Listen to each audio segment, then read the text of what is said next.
Shalom, salam sejahtera bagi kita sekalian, khusus bagi jemaat gereja Masih Injili di Minahasa.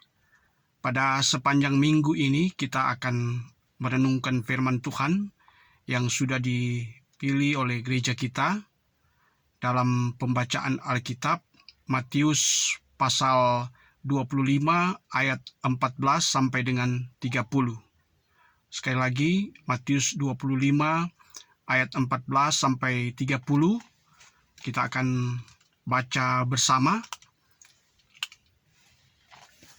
dengan perikop atau judul yang diberikan oleh Lembaga Alkitab Indonesia, perumpamaan tentang talenta. Bunyinya adalah demikian. Sebab hal kerajaan sorga sama seperti seorang yang mau bepergian ke luar negeri, yang memanggil hamba-hambanya dan mempercayakan hartanya kepada mereka.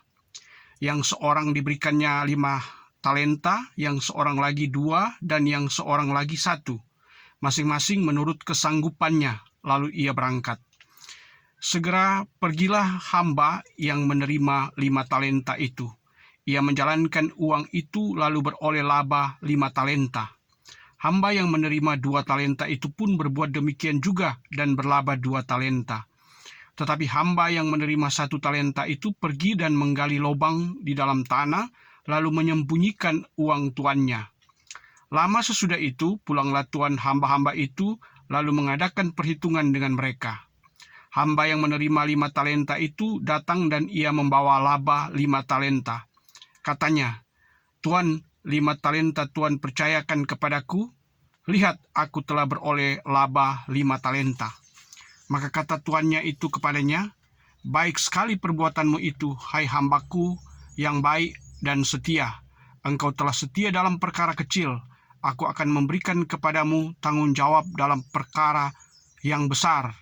Masuklah dan turutlah dalam kebahagiaan tuanmu." Lalu datanglah hamba yang menerima 2 talenta itu, katanya, "Tuan, 2 talenta Tuan percayakan kepadaku. Lihat, aku telah beroleh laba 2 talenta." Maka kata tuannya itu kepadanya, "Baik sekali perbuatanmu itu, hai hambaku yang baik dan setia. Engkau telah setia memikul tanggung jawab dalam perkara yang kecil. Aku akan memberikan kepadamu tanggung jawab dalam perkara yang besar. Masuklah dan turutlah dalam kebahagiaan tuanmu." Kini datanglah juga hamba yang menerima 1 talenta itu dan berkata, "Tuan, aku tahu bahwa Tuan adalah manusia yang kejam, yang menuai di tempat di mana Tuan tidak menabur, dan yang memungut dari tempat di mana Tuan tidak menanam. Karena itu aku takut dan pergi menyembunyikan talenta Tuan itu di dalam tanah. Ini, terimalah kepunyaan Tuan." Maka jawab tuannya itu, "Hai kamu hamba yang jahat dan malas. Jadi kamu sudah tahu bahwa aku menuai di tempat di mana aku tidak menabur, dan memungut dari tempat di mana aku tidak menanam. Karena itu sudahlah seharusnya uangku itu kau berikan kepada orang yang menjalankan uang, supaya sekembaliku aku menerimanya serta dengan bunganya. Sebab itu ambillah talenta itu daripadanya, dan berikanlah kepada orang yang mempunyai 10 talenta itu. Karena setiap orang yang mempunyai kepadanya akan diberi, sehingga ia berkelimpahan. Tetapi siapa yang tidak mempunyai, apapun juga yang ada padanya akan diambil daripadanya. Dan campakkanlah hamba yang tidak berguna itu ke dalam kegelapan yang paling gelap. Di sanalah akan terdapat ratap dan ketak gigi." Demikianlah sabda Tuhan, dan tema perenungan sepanjang minggu ini yang diberikan oleh gereja kita adalah tanggung jawab mengolah talenta dalam keadilan Allah.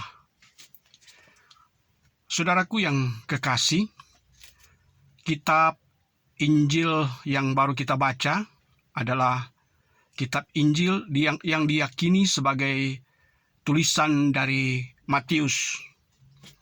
Matius, sebagaimana kita ketahui, adalah salah satu murid Tuhan Yesus. Salah satu dari 12 murid Tuhan Yesus. Dan dalam Alkitab ada 2 murid Tuhan Yesus yang dipercaya menulis Injil, yaitu Matius sendiri dan Yohanes. Sementara 10 murid yang lain tidak memiliki kitab Injil. Dan Matius ini memiliki latar belakang sebagai seorang pemungut cukai atau sebagai penagih pajak. Bahkan juga mungkin bisa kalau di zaman sekarang kita menyebut dia sebagai debt collector atau penagih hutang. Karena di masa itu orang-orang pemungut cukai dianggap orang-orang yang tidak benar, tidak baik. Tetapi ketika Matius berjumpa dengan Yesus, dan Yesus memilih dia menjadi salah satu murid di antara 12 murid yang dipilih oleh Tuhan Yesus. Dan Matius telah menulis secara sinopsis. Jadi ini salah satu bagian dari Injil sinopsis, artinya selayang pandang terhadap apa yang pernah dilakukan oleh Tuhan Yesus selama ia hidup di dalam dunia ini. Dan apa yang kita baca tadi dalam Matius 25 secara konteks, jadi naskah sekitar pembacaan kita tadi adalah ketika Tuhan Yesus sedang berkhotbah tentang akhir zaman. Di dalam khotbahnya itu ia memberikan salah satu perumpamaan tentang orang-orang yang diberikan talenta, orang-orang yang diberikan modal. Dalam hal ini adalah uang. Memang dalam konteks pembacaan ini ada relevansinya yang dengan yang ditulis oleh Lukas. Tetapi Lukas dalam perumpamaan itu adalah uang mina, sedangkan yang di Matius ini adalah tentang talenta. Perbedaan di sini karena Matius menulis surat ini ditujukan kepada orang-orang Yahudi, orang-orang Ibrani, sedangkan Lukas menulisnya untuk orang-orang yang bukan Yahudi. Jadi itu perbedaan konteks antara penulisan Matius dengan Lukas. Dan Lukas sendiri memiliki cerita yang memang sedikit berbeda dengan Matius, tetapi tujuannya sama. Jadi apa yang dipaparkan oleh Matius maupun Lukas, walaupun sedikit berbeda, tapi memiliki tujuan yang sama. Nah, di sini kita akan melihat, pertama, ada kesan bahwa kenapa Tuhan memberikan talenta itu berbeda-beda.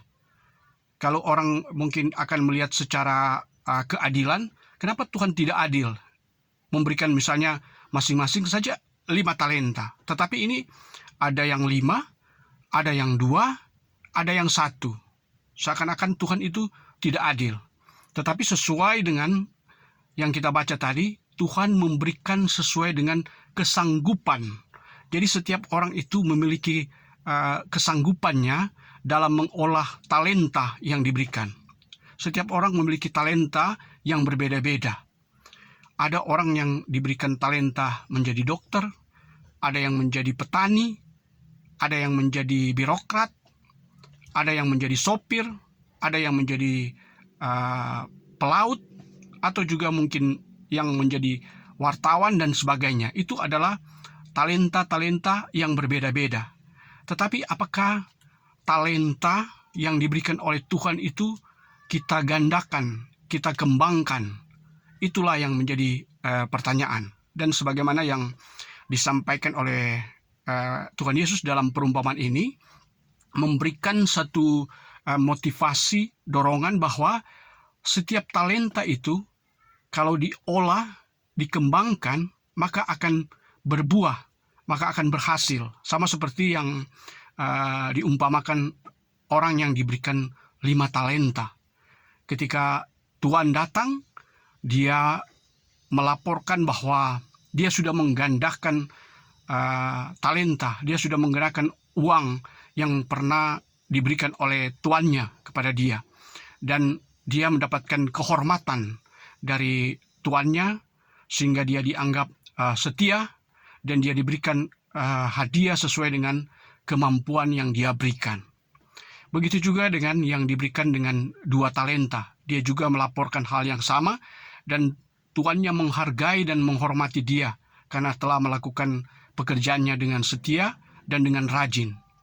Sementara orang yang diberikan 1 talenta itu, pertama, dia tidak menggandakan, dia tidak berusaha untuk berhasil, tetapi malah pertama menuduh tuan yang memberikan talenta kepada dia sebagai orang yang jahat, yang tidak menabur tapi menuai, yang tidak menanam tapi mau memetik hasil.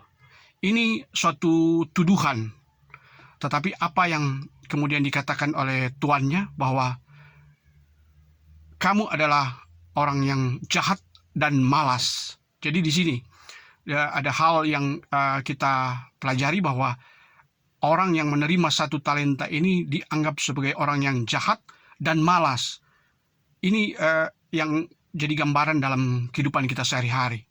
Ada orang-orang yang cuma iri hati, hanya cemburu kepada keberhasilan orang lain. Tetapi dia sendiri, karena dia jahat dan karena dia malas, dan dia tidak memperoleh apa-apa. Dan apapun yang dia lakukan pasti tidak akan berhasil kalau itu dia lakukan mungkin dengan kejahatan. Dan akhirnya talenta yang diberikan kepadanya pun diambil oleh tuannya dan diberikan kepada orang lain yang justru sudah memiliki banyak talenta. Sehingga orang bilang, kenapa orang yang sudah berlebihan diberikan lagi dengan talenta yang lain? Tetapi apa jawab tuannya? Yaitu setiap orang yang telah memperoleh hasil yang baik, maka dia akan ditambahkan lagi. Tetapi orang yang tidak melakukan apa yang dikehendaki oleh tuannya, apapun yang ada padanya diambil. Itulah perumpamaan ini. Dan apa yang mau disampaikan dalam pesan firman Tuhan ini adalah tentang kedatangan Tuhan kembali. Jadi pada saat nanti ketika Yesus datang, kita akan ditanya soal apa yang orang lakukan selama orang ada di dalam dunia. Tuhan sudah memberikan semua karunia bagi kita, dan apakah yang orang lakukan untuk kebaikan orang lain? Sama seperti juga perumpamaan yang lain ketika Tuhan mengatakan pada akhir zaman, ketika Yesus datang, dia akan memisahkan orang-orang yang jahat dan orang-orang yang benar. Dan orang-orang yang benar itu akan ada dalam kerajaan surga, dan orang-orang yang jahat akan masuk dalam neraka. Apa yang mau dikatakan oleh Yesus yaitu, apa yang telah perbuat bagi orang lain, kamu sudah perbuat kepadaku. Jadi berbuatlah baik, berbuah dalam kehidupan yang benar, di dalam kehidupan sehari-hari, maka kita akan mendapatkan kehormatan, kita akan diberi kebahagiaan oleh Tuhan. Dan sebagai contoh dalam kehidupan sehari-hari, ada orang-orang yang karena dia rajin, karena dia taat, karena dia jujur, dia mendapatkan jabatan, mendapatkan kehormatan sesuai dengan perbuatan dia. Dari hal-hal yang kecil sampai menjadi hal-hal yang besar. Satu contoh misalnya Presiden Jokowi saat ini. Dulu ketika dia menjadi wali kota di Solo, dia dianggap berhasil. Nah, karena keberhasilannya itu, dia dipercayakan lagi menjadi gubernur di DKI Jakarta Raya. Setelah itu, karena dianggap dia baik, berpotensi, maka dia juga mendapatkan kehormatan menjadi Presiden Republik Indonesia. Begitulah juga dalam kehidupan kita. Kalau kita ingin berhasil, kita kembangkan talenta kita, maka kita akan dipercayakan untuk hal-hal dari kecil, sedang, sampai besar. Itulah yang mau disampaikan dalam pesan firman Tuhan pada saat ini. Terima kasih. Tuhan Yesus memberkati kita sekalian. Amin.